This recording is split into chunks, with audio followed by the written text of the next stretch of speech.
इसमें आगे ना लो, आगे हम लोग पढ़ेंगे केंद्रीय धातु परमाणु या केंद्रीय धातु आयन। कल हम लोग कहाँ से पढ़े थे? कल हम लोगों ने पढ़ा था द्विक लवण क्या होता है, उपसह संयोजी यौगिक क्या होता है, और मैं क्या पढ़ा था? डिफरेंस। आगे ना लो, केंद्रीय धातु परमाणु, केंद्रीय धातु आयन। भाषा लिखो, उपसह संयोजी यौगिक में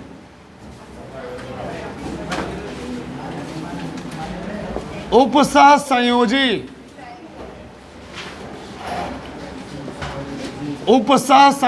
यौगिक में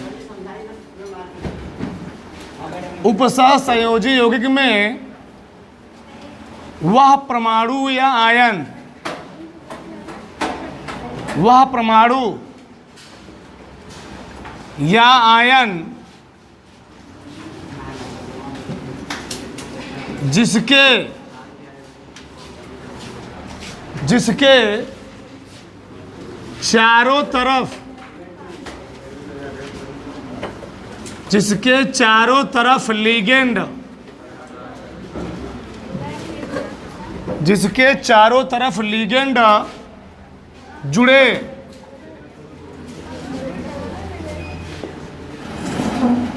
जिसके चारों तरफ लिगेंड जुड़े होते हैं, केंद्रीय धातु परमाणु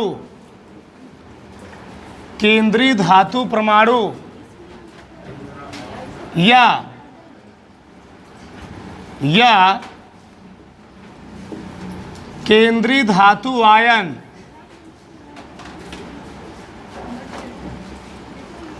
केंद्रीय धातु आयन कहलाता है।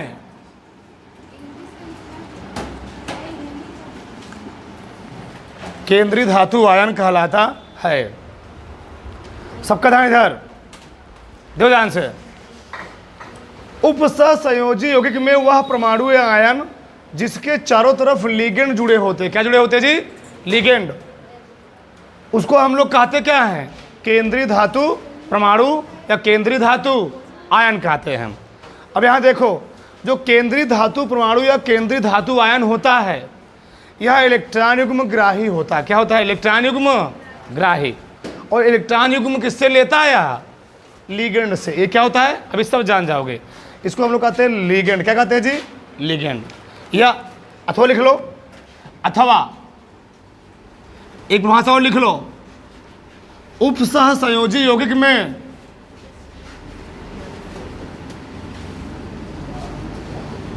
उपसह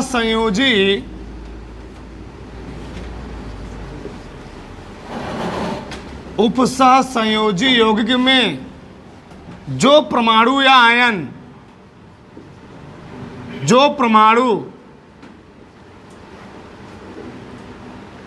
इलेक्ट्रॉन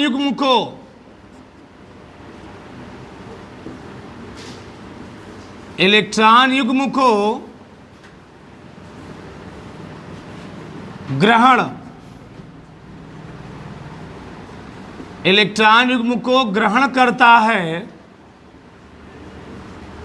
उसे केंद्रीय धातु परमाणु केंद्रीय धातु परमाणु कहते हैं। उसे केंद्रीय धातु परमाणु कहते हैं।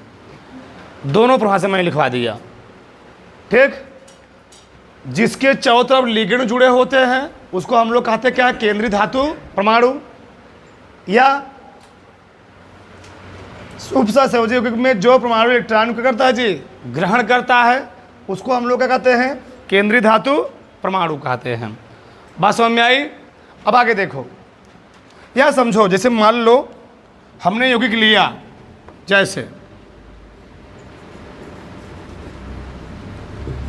जैसे हमने लिखा K4 Fe K4 FeCN6 K4 FeCN6। हमने लिखा, तो K4 या फिर CN6 लिखने का मतलब क्या है? देखो यार, इसको तोड़ेंगे तो क्या बना था जी? 4K प्लस क्या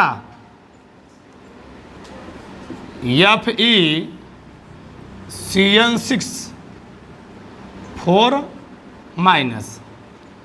अब यहाँ देखो, हे जौन है Fe, इसी को हम लोग कहते क्या हैं?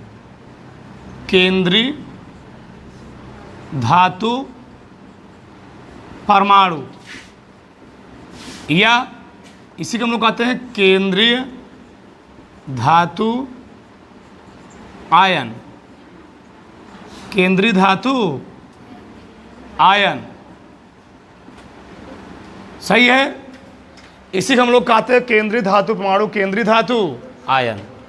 अब आगे समझो, जैसे मान लो हमने इसको तोड़ा, ये टूटेगा तो क्या बनेगा? देखो इधर, Fe कितने साइनाइड हैं? 6। पहले बना लो।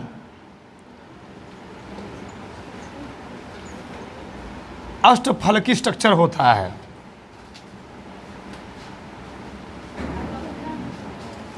क्या होता है? अष्टफलकी स्ट्रक्चर।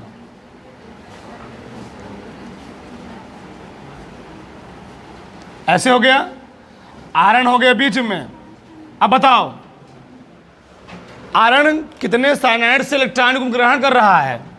6 साइनाइड से। एक ठू ऐसे, दूसरा ऐसे, तीसरा ऐसे, चौथा ऐसे, पांचवा हो जी। 1 2 3 4। घबरा गया? कहाँ घबरा गया? यहाँ मैं घबरा दिया। चलो, एक CN यहाँ पर, दूसरा CN यहाँ पर, तीसरा, चौथा, पांचवा। ठीक, देखो यार, तो उपसहसंयोजी यौगिक में वह परमाणु जिसके चारों ओर ये सब होते हैं लिगेंड, इसको हम लोग क्या कहते हैं? लिगेंड। पूरा चैप्टर में लिगेंड ही पढ़ना ही है, जान जाओगे। इसके आगे जब लिखाएंगे, ठीक। जिसके चारों तरफ लिगेंड जुड़े होते, क्या जुड़े होते जी? लिगेंड। उसको हम लोग कहते क्या है? केंद्रीय धातु परमाणु, केंद्रीय धातु आयन। या मैं दूसरा लिखवाया, उपसहसंयोजी यौगिक में वह परमाणु, जो परमाणु इलेक्ट्रॉन को ग्रहण करता है। इलेक्ट्रॉन को कौन ग्रहण कर रहा है? आयरन ना। जो इलेक्ट्रॉन को ग्रहण करता है उसे हम लोग कहते क्या है? केंद्रीय धातु परमाणु। इसको फटाक से बनाओ और बढ़िया से इसको एक पन्ने पर बना लेना ये चीज़। फिर आगे एक मिनट रुकिए, परेशान नहीं लो। देखो सबका ध्यान इधर, ये है उपसहसंयोजी यौगिक CONH3 6Cl3। इसमें समझो सब क्या होते हैं, बोलो मत। इस पूरे क्षेत्र को सबका ध्यान होना चाहिए। इस पूरे क्षेत्र को हम लोग कहते हैं संकुल क्षेत्र। क्या बोलते हैं जी? संकुल क्षेत्र।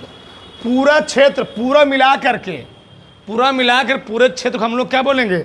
संकुल क्षेत्र। और इस पूरे क्षेत्र में जो पहला एटम होगा, परमाणु होगा, उसी परमाणु को हम लोग क्या कहते हैं?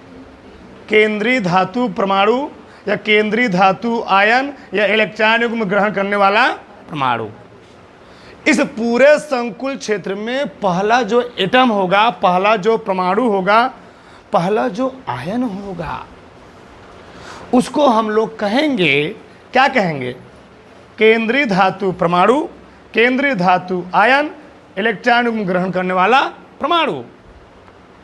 और इस केंद्रीय धातु परमाणु के ऊपर जो संयोजकता होगी, जो बैलेंसी होगी, जगह होगा थोड़ा गड़बड़ा रहा है, इसके ऊपर जो क्या होगी जी? लिख दे रहा हूँ, नीचे मैं इसी में लिख दे रहा हूँ। इसके ऊपर जो संयोजकता होगी, संयोजकता, उसको हम लोग कहेंगे ऑक्सीकरण संख्या। क्या बोलेंगे? ऑक्सीकरण संख्या। ऑक्सीकरण संख्या। जैसे यहाँ पर कोबाल्ट है, तो कोबाल्ट की ऑक्सीकरण संख्या जो होती है +3, कितनी होती है? +3। आगे निकाल लेंगे भी। तो इसकी जो वैलेंसी होगी उसको हम लोग क्या बोलेंगे? ऑक्सीकरण संख्या। और इसकी कितनी होती है? +3 होती है। एक एक बात समझो। अब केंद्रीय धातु परमाणु के बगल में जो जुड़ा होता है उसी को हम लोग कहते हैं लिगेंड। क्या बोलते हैं जी? लिगेंड। पूरा तो ये पूरा कण को हम क्या बोलेंगे? लिगेंड। क्या बोलेंगे? लिगेंड। लिगेंड क्या होता है?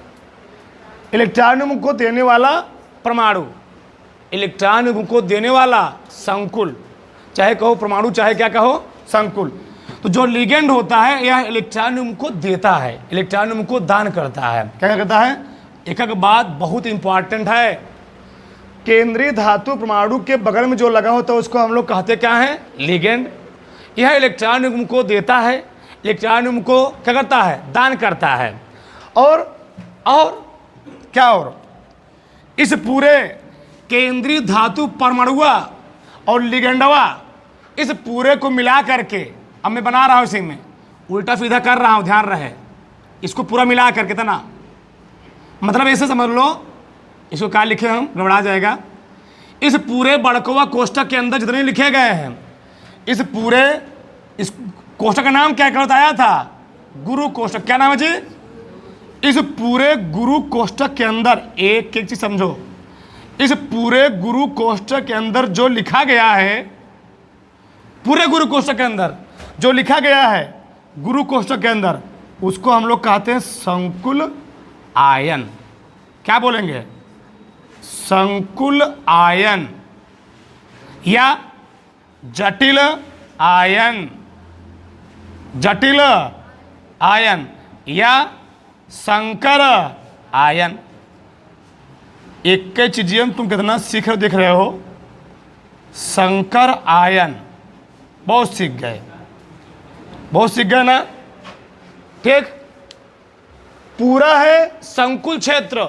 इस संकुल क्षेत्र को ही हम लोग कहते हैं उपसह संयोजी यौगिक। लिख दे रहा हूं, उपसह संयोजी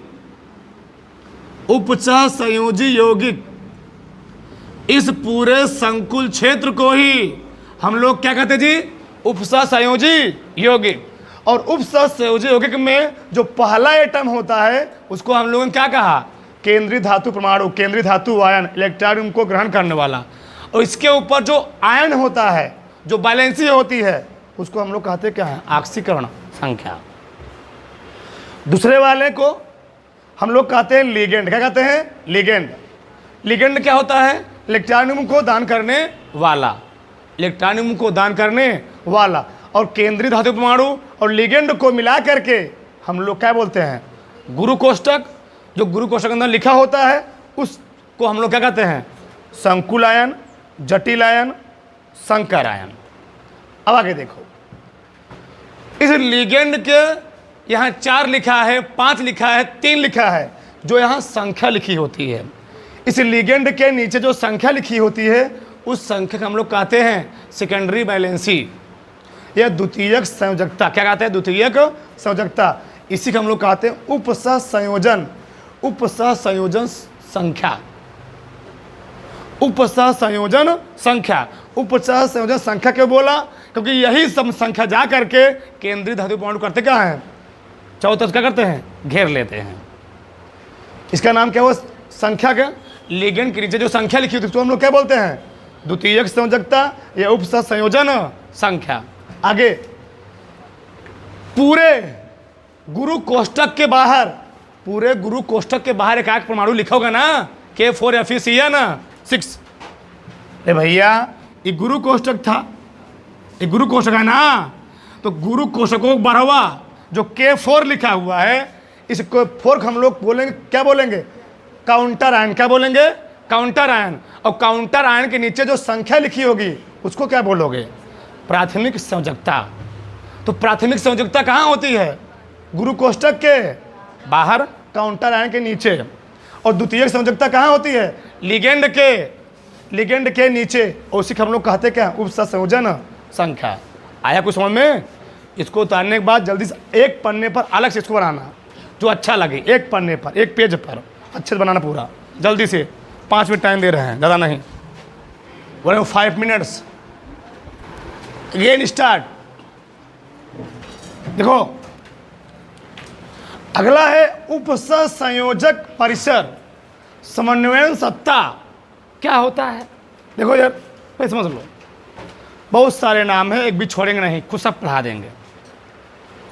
किसी उपसह संयोजी यौगिक में, किसी उपसह संयोजी यौगिक में जिसे गुरु कोष्ठक के अंदर या जिसे बड़े कोष्ठक के अंदर या गुरु कोष्ठक के अंदर लिखा जाता है, उस पूरे, चाहे कहो कंपाउंड चाहे कहे परमाणु को हम लोग कहते क्या है?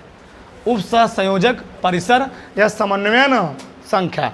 अब बताओ, हमने बोला था जितने गुरु कोष्ठक के अंदर लिखे जाएंगे, इनके ऊपर जो आयन आएगा उसको हम लोग क्या बोलेंगे? संकुल आयन, जटिल आयन, संकर आयन। तो किसी उपसह संयोजी यौगिक में जो गुरु कोष्ठक के अंदर लिखा आता है उसको हम लोग कहते क्या है? उपसह संयोजक परिसर। लिखो, किसी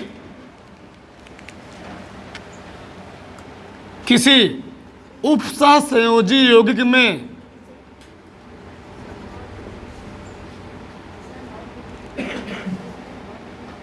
किसी उपसह, तो नहीं लिख सकते हो, किसी उपसह संयोजी, किसी उपसह संयोजी यौगिक में, किसी उपसह संयोजी यौगिक में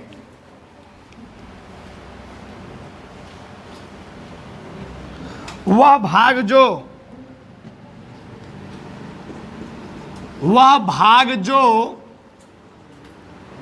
बड़े कोष्ठक, वह भाग जो बड़े कोष्ठक, इसी को हम लोग क्या कहते हैं जी? गुरु कोष्ठक के अंदर, किसी उपसह संयोजी यौगिक में वह भाग जो बड़े कोष्ठक या गुरु कोष्ठक के अंदर होता है उसे उपसह संयोजक, उसे उपसह संयोजक परिसर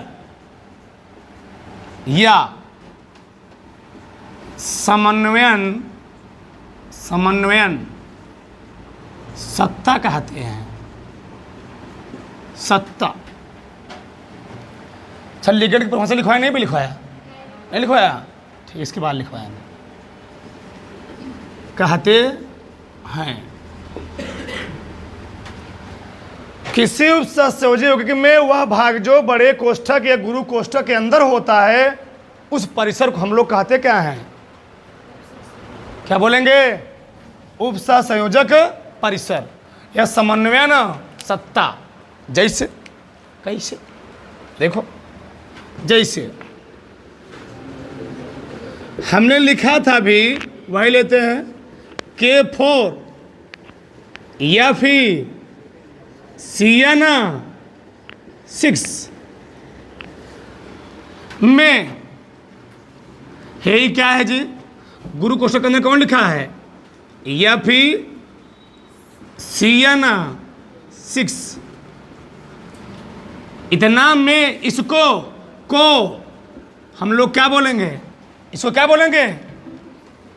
इस पूरे जो कोष्ठकों में लिखा हुआ इसको हम लोग क्या बोलेंगे? उपसह संयोजक परिसर है। पोटेशियम फेरोफाइनाइड में एक क्या है? आयरन साइनाइड को हम लोग क्या बोलते हैं? उपसह संयोजक परिसर। उपसह संयोजक परिसर कहते हैं। आ रहा ना? हाँ, ठीक। नीचे लिखो, अलग पेन से लिख लो, नीचे एक नीचे लिखो अलग पेन से। इसके ऊपर उपस्थित आयन को, किसके ऊपर? हाँ, इसके ऊपर उपस्थित आयन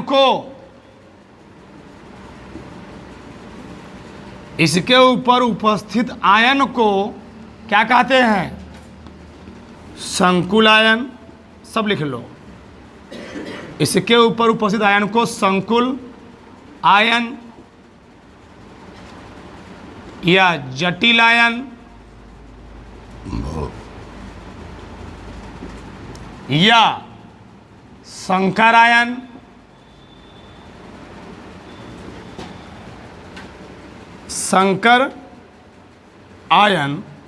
कहते हैं। उतारो फटाक से सब डीपीएल में। क्या है जी? डीपीएल में ना, उतारो फटाक से। चलो अगला है डालो,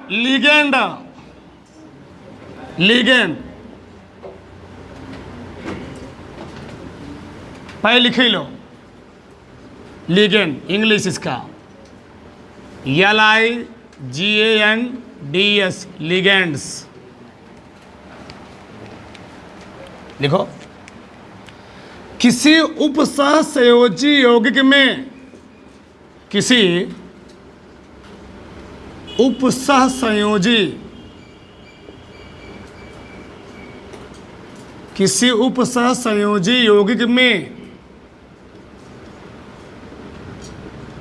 उपसहसंयोजी यौगिक में केंद्रीय धातु परमाणु के चारों ओर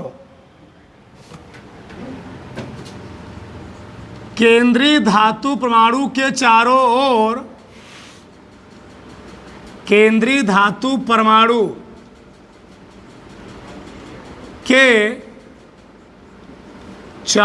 ओर उपस्थित किसी उपसहसंयोजी यौगिक में केंद्रीय धातु परमाणु के चारों ओर उपस्थित परमाणु या आयन या स्पीसीज, बढ़िया होता है स्पीसीज ही कहना, या स्पीसीज जो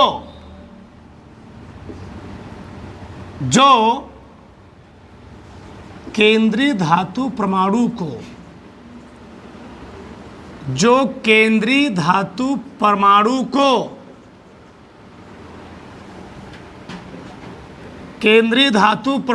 को उपसहसंयोजक या उपसहसंयोजन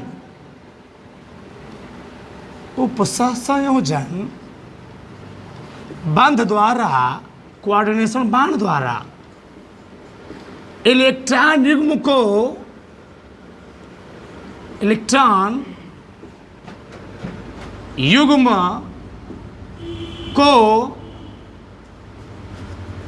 दान करते हैं या देते हैं। इलेक्ट्रॉन युग्म को दान करते हैं, उसे लिगेंड कहते हैं। अब पूरा चैप्टर में लिगेंड ही पढ़ना ही है। उसे लिगेंड कहते हैं। बात समझ में आई कि नहीं समझ में आई? किसी कोई दिक्कत नहीं? ठीक। देखो यार, किसी उपसहसंयोजी यौगिक में केंद्रीय धातु परमाणु के चारों ओर उपस्थित परमाणु, आयन या स्पीसीज जो केंद्रीय धातु परमाणु को उपसहसंयोजन बंध द्वारा, कोऑर्डिनेशन बांध द्वारा क्या देते हैं जी? इलेक्ट्रॉन को दान करते हैं।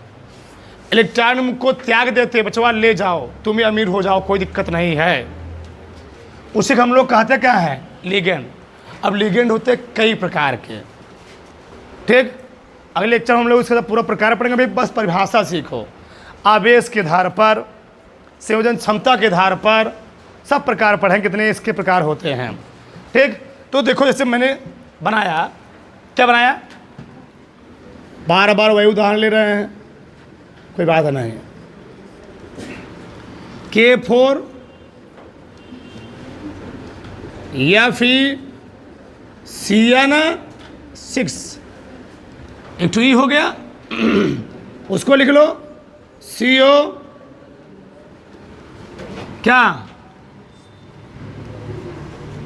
CO NH3 कितना 6, बारहवा कितना लिखोगे Cl3। सही है? किसी कोई दिक्कत? हाँ ऐसे लिख दिया CO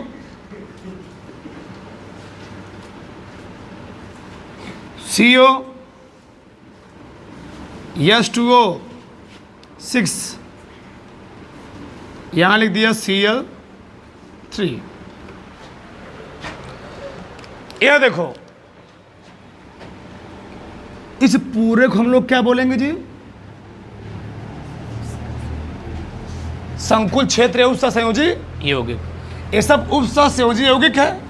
अब इस उपसंयोजी यौगिक में यह सेंट्रल एटम, यह सेंट्रल एटम, यह सेंट्रल एटम, इस सेंट्रल एटम को चारों ओर से जौन जकड़ के रखा होगा, चारों को जौन पकड़ के रखा होगा, केंद्रीय धातु परमाणु को चारों ओर से जो क्या किया गया होगा, पकड़ा होगा, जो आयन जुड़े होंगे उसके चारों ओर, उसी स्पीसीज को हम लोग क्या बोलेंगे जी? लिगेंड बोलेंगे। और लिगेंड का काम होता है वह सेंट्रल एटम को इलेक्ट्रॉन देने का काम करता है, और सेंट्रल एटम से साइन करवा लेता है कि बच्चा हम तुमको अपना इलेक्ट्रॉन तो दे तो रहे हैं, लेकिन तू हमारा साथ सातों जन्मों तक छोड़ोगे नहीं।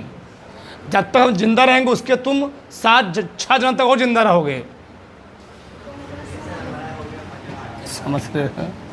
इसका ये मैटर होता है। यानी क्या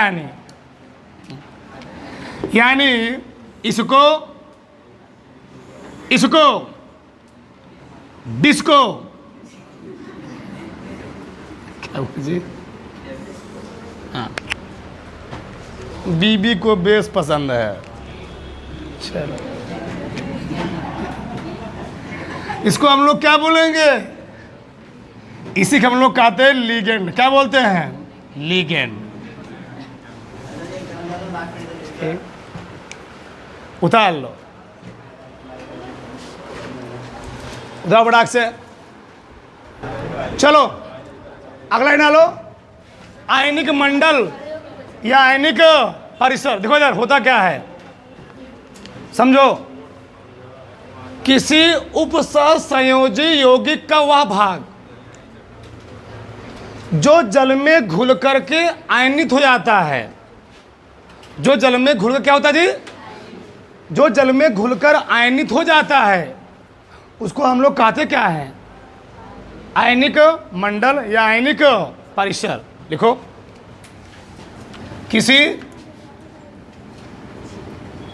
किसी उपसंयोजी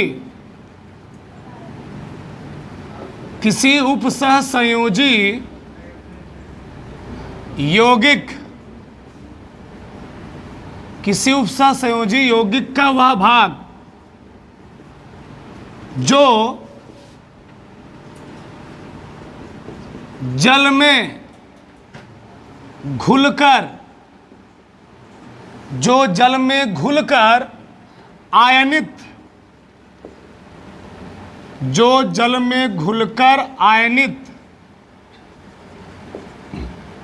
हो जाता है, जो जल में घुलकर आयनित हो जाता है, तथा जिसे बड़े कोष्ठक के अंदर बाहर जी, तथा जिसे बड़े कोष्ठक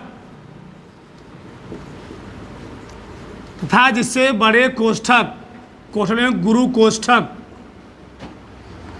था जिसे बड़े कोष्ठक में गुरु कोष्ठक को बाहर लिखा जाता है।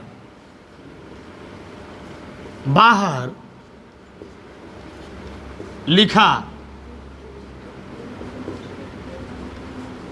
लिखा जाता है उसे क्या बोलते हैं? उसे आयनिक परिसर, उसे आयनिक परिसर या आयनिक मंडल या आयनिक मंडल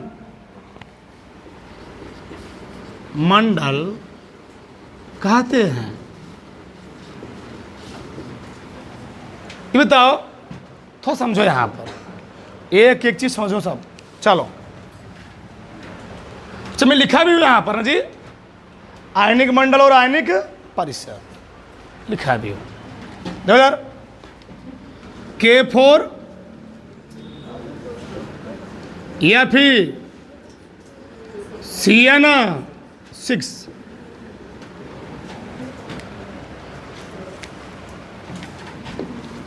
अच्छा इसमें समन्वय सत्ता कौन सा है? समन्वय सत्ता कौन सा है? ये पूरा है ना जी। समन्वय सत्ता किसे कहते हैं? अभी क्या लिखो, देखो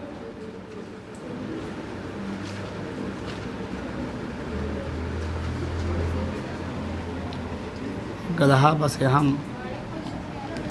मजा लेने आए हो तुम लोग, बस यहाँ पर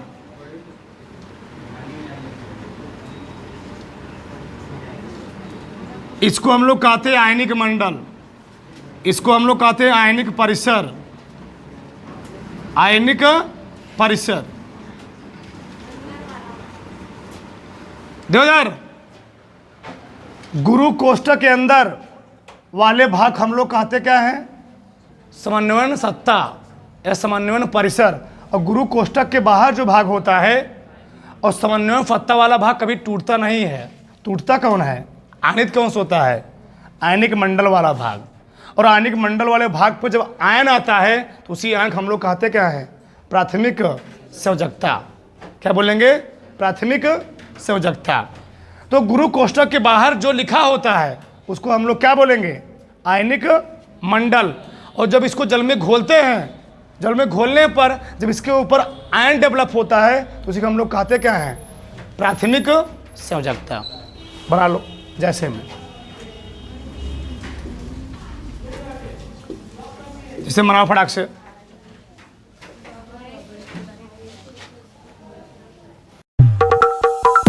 Lights, camera, action.